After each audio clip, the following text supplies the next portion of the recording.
이 트리초스라고 하는 아이는 본래의 명이 에스키난서스 라다칸스라고 하는 꽃이에요. 립스틱 꽃이라고 얘기를 하는데 많이 달렸었어요 그동안. 여기 보면 이렇게 지금 한 가지 남아있죠. 정말 립스틱처럼 생겨서 립스틱 꽃이라고 얘기를 하는데 열대 덩쿨성 식물이고요. 그리고 과습을 주의해야 되는 아이예요. 그래서 매달아 놓고 키웠고 보통 이렇게 이제 과습 주의를 해야 되는 그 식물과 중에 하나가 다육식물과거든요. 그런데 만져보면 정말 다육식물인 것 같다라는 생각이 들 정도로 잎이 딱딱해요. 약간 네마탄투스 같은 느낌?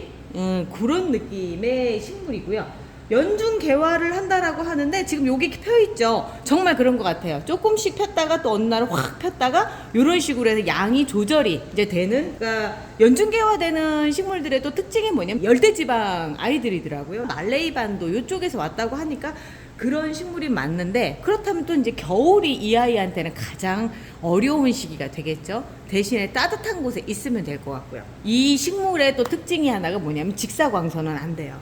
여기 지금 탄 거 보이시죠? 번식은 씨앗이나 삽목으로 된다라고 얘기를 하는데 제가 씨앗은 아직 못 봤어요. 그런데 삽목은 될 것 같다라는 생각 때문에 이렇게 들어서 보면 너무 많이 늘어져 있죠. 그리고 이 늘어지는 식물들의 또 하나의 특징이 요 안에가 또 뻥한 상황이 되는데 지금 이렇게 올라오고 있죠. 이제 계절이 바뀌는 여름에서 가을로 넘어가는 그때가 또 식물이 또 막 자랄 때잖아요. 그래서 그때를 노려서 이 위쪽이 풍성한 아이로 만들기 위해서 좀 전체적으로 좀 다듬어주고 새롭게 시작할 생각입니다. 그리고 거기에서 다듬으면서 발생한 요런 가지들을 가지고 삽목을 해볼까. 잘라줄 때는 좀 더 과감하게 잘라줘야 될 것 같더라고요. 오래된 가지들 위주로 먼저 잘라주고요.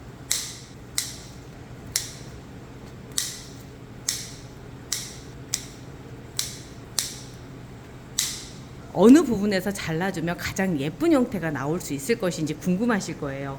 늘어지는 식물 같은 경우는 이 화분에 요 선 있죠? 요 선의 안쪽에서 보통 잘라줍니다. 그래서 잘라주면 여기서 또 다른 가지들이 나와요. 여기 같은 경우는 방심하면 큰일 날 뻔했어요. 곰팡이 보이시죠? 이런 거. 요게 환기가 잘 안 돼서 실내에서 키운 아이들이 간혹 생기는 거예요. 이런 거 같은 경우 주의하셔야 되거든요. 저는 그런 경우를 대비해서 항상 알코올을 준비해요. 지금 여기는 막걸리라고 써 있는데 실제로는 알코올이 들었어요. 그래서 그냥 우리 사람들 상처 소독할 때 이거 막걸리 아니에요. 자, 이렇게 해서 바로 뿌려줍니다.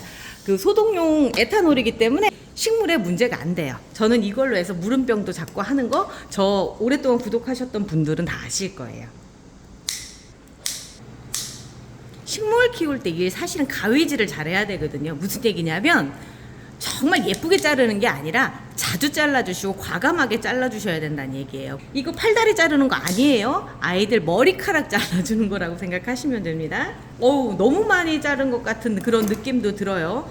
그런데 이렇게 잘라주셔야지만 또 아이가 건강하게 자랄 수 있습니다. 이런 데 같은 경우 지금 상처가 났단 말이에요. 이런 거는 조금 더 잘라주세요. 더 잘라서 할 수 있게. 여기도 지금 하얗게 생겼죠. 전체적으로 한번 이렇게 뿌려줄 거예요. 다 끝난 다음에 저는 이 에탄올을 정말 애용을 하고 있거든요. 여러모로 많은 도움이 있습니다. 그래서 약국갈 때마다 큰 통을 하나씩 사다 놔요. 생각보다 실내에 있는 아이들이라 지금 이렇게 많이 생겼어요. 안 보였었거든요. 자르면서 보이는 거예요. 그리고 보면은 요런데 보세요. 요런데 안쪽으로 안 보이는 곳에서 이런 일들이 있어요. 그래서 가위질을 해줘야 돼요. 관리를 안 해줄 수가 없는 거죠. 이러니까 덩쿨식물들 생각보다 그 안쪽에선 무슨 일이 벌어지고 있는지 몰라요. 가려지기 때문에 그때 수시로 봐주셔야 돼요. 어느 날부터 시들시들하면서 죽어가잖아요. 그게 왜 그러냐, 힘에 붙여서 그런 것도 있어요. 이렇게 잘라주지 않으면 아이가 그 덩치를 다 유지하는 데 있어서 힘든 거예요. 그리고 이 안쪽에서도 이렇게 곰팡이가 있어서 슬슬 이제 이 아이가 지쳐가고 죽어가고 있는데 그걸 모르는 거죠. 그래서 가위를 들고 한 번씩은 아이를 다듬어 주실 필요가 있다는 거죠. 건강검진 받는 거다라고 생각하시면 돼요. 그 다음은 선풍기 작업을 한번 해줍니다. 이 상태에서 한두 시간만 말려줘도 생각보다 깔끔하게 잘 말라요. 삽목은 오늘 진행을 하지 않고요, 내일 시작을 할 겁니다. 자, 일단 건강한 삽수가 될 만한 아이들을 먼저 한번 쭉 골라놔 봤어요. 여기 보면 오래된 부분과 그리고 새로 자란 부분이 있죠. 이 둘 중에 어떤 아이들이 삽목이 잘 되는지를 제가 두 개로 나눠서 할 생각입니다. 일단 오늘은 새로 난 부분과 오래된 부분을 먼저 잘라놓는 법만 먼저 해놓으려고요. 오래된 부분은 광택이 없죠. 그리고 새로 나온 부분은 이렇게 광택이 있고, 그래서 여기를 잘라 놓습니다. 이렇게만 해도 버린 거 말고도 너무 많은데? 가까이 사시는 분들이 있으면 나눠드리고 싶네요. 자, 이 상태로 오늘 하루를 지내도록 하겠습니다. 좀 묵은 가지들 하루 저녁을 재웠더니 확실히 조금 차이가 나죠. 탱글탱글했던 그 상황에서 약간 쪼글쪼글한 느낌이 있고요. 이 아이들 새로 있는 아이들 같은 경우는 아직도 탱글탱글해요. 근데 제가 삽목을 제라늄도 해보고 하면 묵은 가지들이 조금 더 잘 되기는 하거든요. 약간 묵은 가지들, 오래된 거 말고요. 그런데 이 아이들은 또 쌩쌩한 새로운 가지들인데 그래도 약간 좀 딱딱한 느낌도 있거든요. 그래서 이 두 개를 따로따로 한번 해보면서 어떤 효과들이 있을지를 한번 지켜보려고 생각 중이에요. 저는 흙을 쓸 때 무리하게 이렇게 이것저것 섞어서 쓰지 않고요, 그냥 제품으로 나와 있는 걸 쓰거든요. 이 생생이라고 하는 원예용 상토를 쓰는데, 이제 화원에 가서 배양토 주세요 라고 하면 이걸 주시더라고요. 그런데 요거의 좋은 점은 뭐냐면 그냥 어떤 세균이라든가 이런 거 없이 어떤 상황에서도 잘 되고요. 그리고 제가 삽목이 잘 되는 게 아마 이것 때문에 그러지 않을까, 배양토기 때문에. 코코피트가 주가 되고 피트모스, 질성 뭐 이것저것 섞여져서, 그리고 비료도 들어가 있기 때문에 아이들이 성장하는 데 있어서 기본적으로 필요한 영양분은 충분히 공급을 해줄 수 있는 그 정도더라고요. 이거 앞에는 이렇게 생겼습니다. 이렇게 돌려서 아이고 무거워. 자, 앞에는 이렇게 생긴 아이입니다. 그 전에 쓰던, 제가 이제 화원에서 가져올 때 흙을 다 그때 주도 플라스틱 분들을 그냥 쓰고 있어요. 이렇게 가운데를 이렇게 잘라서 쓰거든요. 이렇게 생장점 있는 곳을. 자, 오래된 가지예요. 오래된 가지들을 이렇게 양쪽이 다 흙에 들어갈 수 있게끔 이렇게 꽂아 놓을 생각입니다.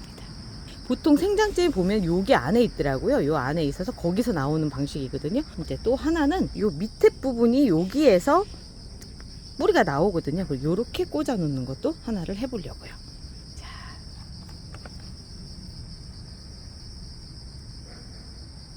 그리고 이제 요거는 새로 생긴 가지죠. 이 새로 생긴 가지를 얘도 마찬가지로 하나는 이렇게 다 들어갈 수 있게끔 해놓고요. 얘는 좀 밑에를 이렇게 끊어서 들어갈게요. 이렇게 해서 좀 길게. 근데 삽목을 할 때 항상 느끼는 건 뭐냐면 잎이 많으면 오히려 아이들한테 힘들더라고요. 그래서 요 정도까지가 가장 많이 남긴 정도가 되더라고요. 자, 이렇게 넣고 마지막 한 개 여기다 이렇게 꽂아 놓도록 하겠습니다. 요거는 묵은 가지를 좀 길게 해서 넣어볼 생각이에요. 이게 참 헷갈리는데 어디가 위쪽이냐라는 거죠. 그러면 여기가 이렇게 위쪽으로 라운딩 된 그쪽이 위쪽입니다. 꽃대도 이제 위쪽으로 이렇게 나오겠죠. 밑으로 나오지는 않죠. 뒤집어 보면 더 확실히 보이죠. 제가 이거를 다 쓰려고 생각을 안 했었는데 어떻게 하다 보니까 다 쓰게 돼버리네요. 좀 버리려고 생각을 했었는데, 자, 그러면 제가 조금 분류를 좀 해볼게요. 자, 여기는 묵은 가지고요. 여기는 새 가지로 해서 만들었습니다. 그러면 이름표를 붙여야 되겠죠. 묵은 가지들은 일단 올드라고 써놓고요. 얘들 새로운 가지는 뉴라고 써서 꽂아 놓도록 하겠습니다. 오늘 물을 안 줄 거예요. 오늘 말고 내일 정도에 주려고 생각을 합니다. 배양토 자체 약간의 수분이 또 있어요. 지금 습기가 아직은 좀 많을 때거든요. 내일 비가 온대요. 그래서 오늘은 이 상태로 삽목만 시켜놓고 이대로 놔둔 상태에서 지켜보도록 하겠습니다. 어떻게 되는지 상황도 계속 제가 말씀드리도록 하겠습니다. 끝까지 지켜봐 주셔서 감사합니다.